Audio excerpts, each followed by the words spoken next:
مسئلہ کشمیر بین الاقوامی سطح پر ایک تسلیم شدہ تنازع ہے اور بھارت 5 اگست 2019 کے اپنے غیر قانونی اور یک طرفہ اقدامات سے اس کی متنازع حیثیت تبدیل نہیں کر سکتا۔ کشمیری عوام گزشتہ 7 دہائیوں سے اپنے حق خود ارادیت کا مطالبہ کر رہے ہیں۔ جنوبی ایشیا میں تنازع کشمیر کو اقوام متحدہ کے زیر اہتمام استصواب رائے کے ذریعے کشمیری عوام کی خواہشات کے مطابق حل ہونے تک امن کا قیام ممکن نہیں۔ لیگل فورم فار کشمیر نے اسٹوپ وائٹ انویسٹیگیشن برطانیہ کے تعاون سے بھارت کی طرف سے کشمیری صحافیوں اور انسانی حقوق کے علمبرداروں کے ساتھ روا رکھے جانے والے ناروا سلوک کے بارے میں ایک جامع ڈوزر جاری کیا ہے، جس میں گھروں، دفاتر پر چھاپوں، گرفتاریوں اور سفری دستاویزات ضبط کیے جانے کے واقعات کو دستاویزی شکل دی گئی ہے، جبکہ کشمیری صحافیوں اور انسانی حقوق کے کارکنوں کے خلاف کریک ڈاؤن میں ملوث بھارتی حکام کے ناموں کا بھی انکشاف کیا گیا ہے۔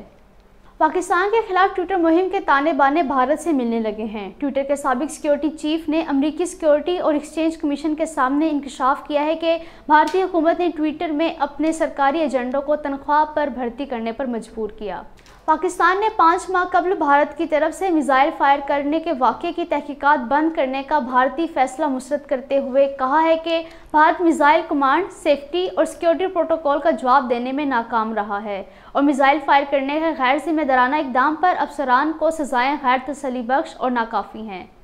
حرمین شریفین نے بھارتی حکمران جماعت بی جے پی کے ایک رکن ٹی راجا سنگھ کی طرف سے توہین رسالت کی شدید مذمت کرتے ہوئے بین الاقوامی تنظیموں سے اسلاموفوبیا کو پھیلنے سے روکنے اور مؤثر اقدامات کرنے کی اپیل کی ہے۔ بھارتی پولیس کے ایک مفرور ایس پی او جس نے 23 اگست کو ضلع کٹھوعہ کے بلاور علاقے میں اپنی حاملہ بیوی کا قتل کیا تھا کو گرفتار کیا گیا۔ اس کے علاوہ ہیرا نگر جموں میں بی جے پی کے ایک انتہا پسند کارکن کے پراسرار قتل کے الزام میں B J P leader Rajendra Bakshi کے خلاف بھی ایک مقدمہ درج کیا گیا ہے۔